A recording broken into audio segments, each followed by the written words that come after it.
عزیز سامعین، السلام علیکم ورحمۃ اللہ وبرکاتہ۔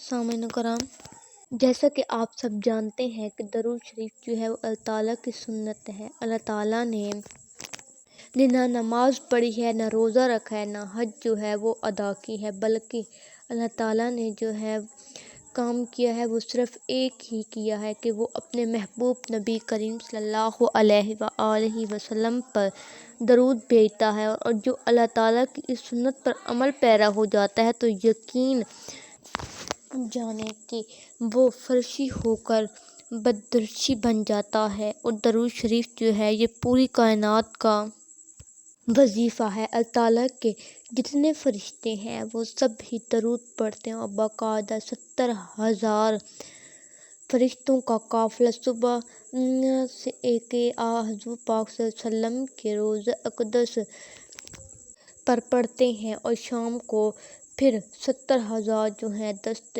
آتا ہے فرشتوں کا، اور وہ بھی درود جو ہے وہ پڑھتا ہے آپ پر۔ لیکن مزے کی بات آپ کو بتاؤں کہ ایک بات جو حضور کے روزے پہ درود پڑھ کے جاتا ہے، پھر قیامت تک طبقہ فرشتے کی جو ہے وہ دوبارہ نوبت نہیں آتی، پھر وہ کبھی آتا ہی نہیں۔ اس کی وجہ کہ دوسرے ہوتے ہیں، یعنی فرشتے کی اتنی کثیر تعداد ہوتی ہے کہ جو ایک مرتبہ آئے اس کا نمبر پھر قیامت تک لگتا ہی نہیں ہے۔ دیکھیں یہ انسان بڑا کم عمل اور ناشکر ہے۔ یقین جانے کہ اگر اس پر درود و سلام کے اسرار و رموز کھل جائیں تو پھر قیامت میں یہ کوئی دوسرا کام کرے ہی نہیں، بلکہ صرف حضور پاک صلی اللہ علیہ وآلہ وسلم پر درود پڑھتا رہے۔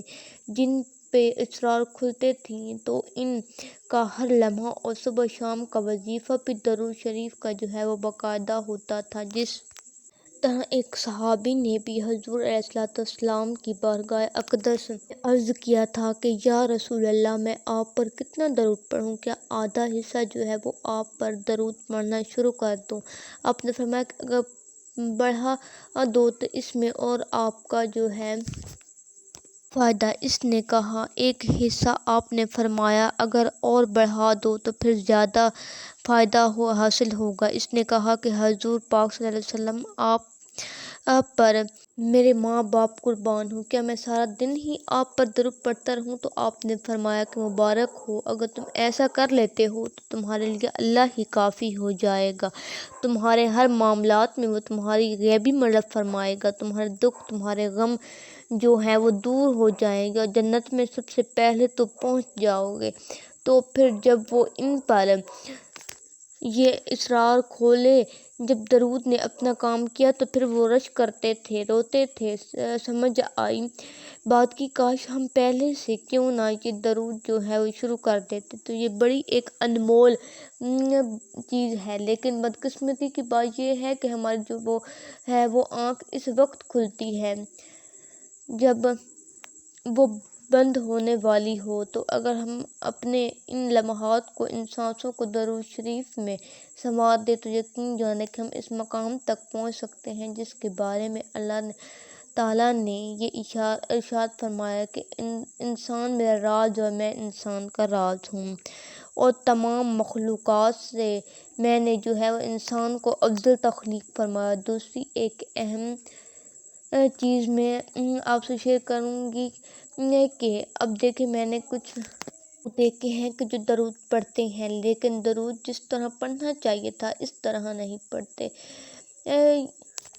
یہ دیکھو کہ کتنی بدقسمتی کی بات ہے کہ ہم درود کے لیے ٹائم بھی نکالتے ہیں لیکن جیسے پڑھنا چاہیے تھا ہم ویسے نہیں پڑھتے، بلکہ ہم بڑی جو ہے کامن مسٹیک کرتے ہیں، غلطیاں کرتے ہیں، جس کی وجہ سے وہ مزہ نہیں آتا۔ جس طرح ہمیں ایک تاثیر ملنی تھی وہ نہیں ملتی، جس طرح درود نے ہمارے نصیب کو بدلنا تھا، یعنی ایک ایکسپیکٹڈ جو ایک رزلٹ تھا، اس کی وجہ سے وہ رک جاتا ہے۔ وہ غلطی کون سی ہے؟ ہم درود میں عجلت کرتے ہیں، یعنی بڑے عجلت جو ہے وہ پرست ہو چکے ہیں۔ یقین جانے کہ ہم چاہتے ہیں کہ ہم کوئی بھی وظیفہ پڑھیں یا درود پڑھیں، ہم فوراً امیڈیٹلی جو ہے اس کا رزلٹ چاہتے ہیں کہ اس طرح ہونا چاہیے، اس طرح ہونا چاہیے۔ یہ جو عجلت پسندی ہے اس نے انسان کو ہلاک کر دیا ہے۔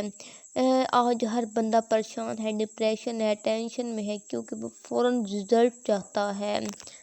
دیکھیں کہ اللہ تعالیٰ نے یہ جو کائنات بنائی ہے، اس کا ایک نظام اور ضبط ہے۔ سمجھ آئی بات کی جب کوئی بھی چیز آپ شروع کر دیتے ہیں، درود شریف پڑھنا شروع کر دیتے ہیں، تو آٹومیٹک جو ایک حق کی قوت ہوتی ہے متحرک ہو جاتی ہے، ایکٹیویٹ ہو جاتی ہے، لیکن اس کے کچھ وقت جو ہے وہ درکار ہوتا ہے، اس طرح نہیں ہوتا۔ معزز سامعین، آج کا موضوع یہیں پہ ختم کرتے ہیں، انشاءاللہ تعالیٰ ملتے ہیں نیکسٹ موضوع میں، تب تک کے لیے اللہ نگہبان۔